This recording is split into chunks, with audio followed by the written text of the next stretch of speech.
The Pendle Witch Trials.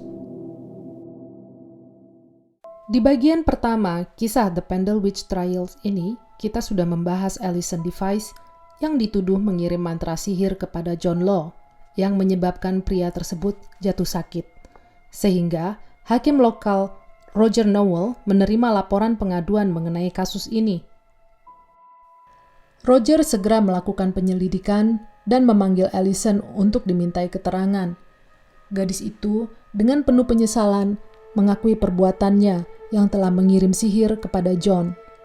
Tidak sampai di situ, Alison tiba-tiba juga menuduh musuh abadi keluarganya, yaitu Mother Chattox dan anak perempuannya, Anne Redfernes, adalah pelaku sihir yang telah mengirim guna-guna kepada ayahnya hingga meninggal.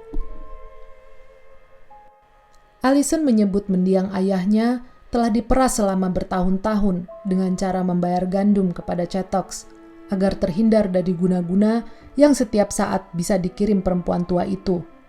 Saat tak mampu lagi membayar gandum, pria itu pun meninggal. Pernyataan Alison ini membuat keluarga Chattox menjadi target penyelidikan selanjutnya.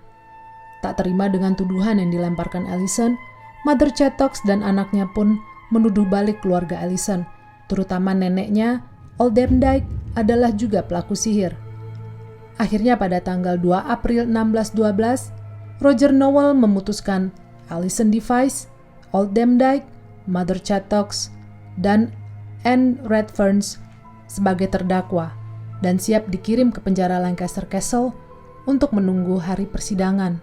Ironisnya, tak lama setelah penangkapan 4 orang terdakwa di atas, ibu Alison, Elizabeth Device, malah mengundang beberapa orang datang ke Malkin Tower, pondok sederhana keluarga Old Demdike yang bertepatan dengan hari Jumat Agung atau Good Friday.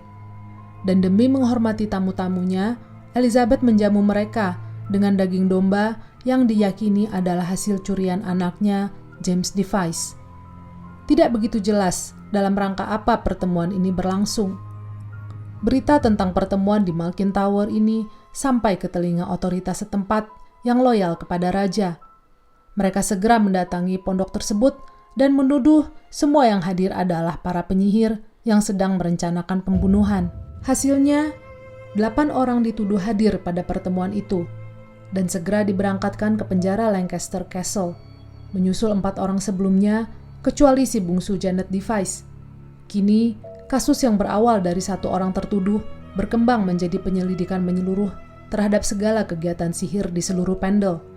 Meskipun berada dalam komplek kastil yang cukup luas, penjara Lancaster Castle terkenal sangat jauh dari kesan manusiawi. Mereka yang sekarang ber-12 harus berbagi ruang sempit berukuran 6 x 3,5 meter dengan 8 terpidana lain. Penjara sesak ini akhirnya memakan korban. Old Demdike yang memang sudah uzur akhirnya meninggal di dalam ruang kumuh itu saat menunggu hari persidangan dimulai. Persidangan The Pendle Witch Trial di Lancaster Castle tanggal 18 Agustus 1612. Sebagai catatan, detail dari berjalannya sidang berdasarkan buku yang ditulis oleh Thomas Potts, The Wonderful Discovery of Witches, yang saat itu berprofesi sebagai juru tulis di persidangan. Janet Device sebagai saksi. Ruang sidang Lancaster Castle yang sampai hari ini tak berubah fungsi, pada tanggal 18 Agustus 1612, ibarat panggung pertunjukan bagi Janet Device yang dihadirkan sebagai bintang tamunya. Janet yang menjadi saksi kunci dalam persidangan adalah anak bungsu Elizabeth Device yang saat itu berusia 9 tahun.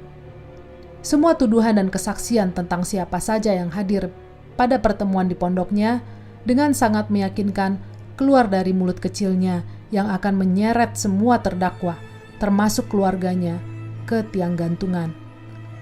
Janet selama ini tinggal bersama nenek, ibu, dan 2 saudaranya. Suami Elizabeth Device yang sudah meninggal 11 tahun lalu membuat Janet bergelar anak haram. Dia tidak tahu siapa ayahnya. Bisa jadi inilah penyebab Janet selalu merasa diperlakukan berbeda oleh anggota keluarga yang lain dan membuat bocah itu tidak menyukai mereka. Setelah semua keluarganya dibawa ke Lancaster, tidak ditemukan catatan pasti di mana atau siapa yang mengasuh Janet. Disinyalir, gadis kecil itu berada di bawah pengasuhan Roger Nowell, hakim lokal desa Pendle yang di persidangan menjadi jaksa penuntut. Inilah yang di kemudian hari membuat pendapat terbelah dua.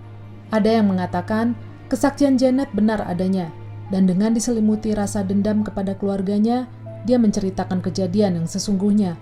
Sementara pendapat lain mengatakan kesaksian Janet tak lain adalah hasil pengulangan kata-kata yang diperintah Roger Nowell dalam sidang penuh drama tersebut.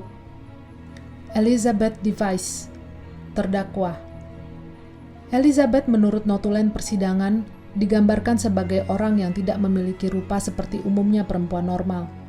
Kelainan pada kedua matanya membuat Elizabeth semakin diyakini sebagai dukun. Dengan semangat berapi-api, Elizabeth mempertahankan dirinya tidak bersalah, hingga si kecil Janet muncul sebagai saksi yang akan memberatkannya. Elizabeth terkejut. Dia tidak menyangka putrinya yang akan dihadirkan sebagai saksi. Dia merasa geram dan berteriak sejadi-jadinya kepada bocah itu. Janet yang ketakutan melihat amarah ibunya, menangis dan meminta hakim untuk mengeluarkan ibunya dari ruang sidang sebelum dia mulai bersaksi. Segera setelah ibunya meninggalkan ruangan, Janet bergegas naik ke meja sidang dan dengan tenang menegaskan bahwa ibunya adalah seorang dukun perempuan yang sudah membunuh beberapa orang dengan mantranya. Ibuku adalah dukun, dan itu adalah benar. Aku melihat rohnya dalam wujud anjing berwarna coklat yang dia namai Bol. Bol akan bertanya kepada ibuku, apa yang bisa dia lakukan untuknya? Ibuku menjawab, dia harus membantu ibuku untuk membunuh seseorang. Selanjutnya, Janet bercerita tentang pertemuan di rumahnya, bahkan dengan lancar menyebut beberapa nama tamu yang hadir, termasuk saudara-saudaranya. Dia bahkan mengatakan bahwa ibunya lah yang mengatakan tamu-tamu itu adalah para dukun.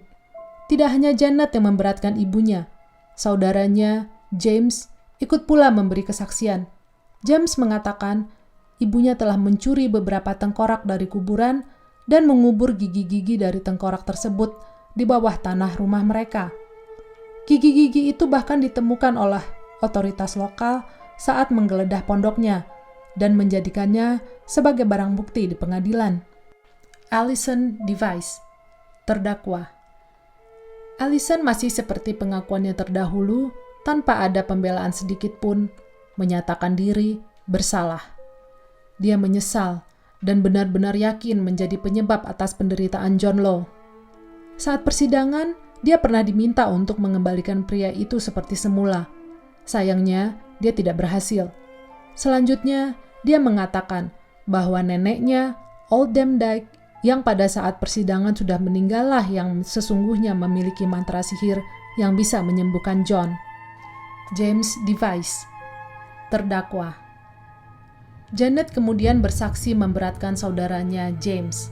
Menurutnya, James sudah menjadi dukun sejak 3 tahun yang lalu dan bahkan rohnya sudah berhasil membunuh 3 orang dengan sihirnya. Dia bahkan dengan lancar mengulang mantra yang digunakan abangnya saat mempraktekkan sihir. Anne Whittle, alias Mother Chattox, dan Anne Redfernes. 2 terdakwa ini dituduh telah melakukan pemerasan kepada mendiang suami Elizabeth Device. Chattox mengakui telah menjual jiwanya kepada iblis yang berjanji akan selalu membantunya membunuh siapapun yang dia kehendaki. Termasuk salah satu korbannya adalah Robert Nutter, pemilik tanah di mana rumahnya berada. Anne Redfern sendiri dituduh telah membunuh Christopher Nutter, ayah Robert Nutter. Bahkan menurut saksi yang dihadirkan saat persidangan, mengatakan Anne Redfern adalah dukun yang lebih kejam dibanding ibunya, Jane Bulcock dan John Bulcock. Lagi-lagi kedua terdakwa ini adalah ibu dan anak. Mereka dituduh telah membunuh Janet Denny. Dan si kecil Janet Device bersaksi bahwa mereka hadir pada pertemuan Jumat Agung. Alice Nutter adalah terdakwa yang jauh berbeda dibandingkan yang lain. Selain merupakan penganut Katolik yang sangat loyal, janda kaya ini adalah pemilik tanah dan beberapa peternakan di area Pendle. Dia yang dituduh berkonspirasi dengan Old Dame Dyke dan Elizabeth Device membunuh Henry Mitten ini tetap pada pendiriannya untuk tidak memberi pernyataan apa-apa selama persidangan. Catherine Hewitt.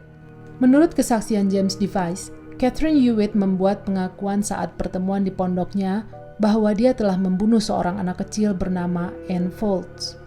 Isabel Roby. Isabel Roby sebenarnya adalah korban hasutan dan fitnah dari Peter Chaddock, pria yang tidak direstuinya untuk menikahi putri angkatnya. Peter menuduh Isabel menjadi penyebab dirinya sakit-sakitan dan kerap menebar teror di lingkungan tempat tinggalnya. Beberapa tetangga mengadu kalau mereka jatuh sakit setiap kali menolak memberi perempuan tua itu saat mengemis susu. Alice Gray. Alice dibebaskan karena tidak cukup bukti-bukti, tetapi ada juga yang mengatakan nama Alice tidak sengaja tercatat di daftar para terdakwa Samsbury Witch Trial, yang mana semua terdakwanya dinyatakan bebas. Kalau benar, Alice sungguh beruntung. Kini lokasi yang dulu menjadi parade para terpidana menjemput maut telah menjadi taman yang dikenal dengan nama Williamson Park. Apakah kalian berminat suatu saat nanti berkunjung ke Williamson Park?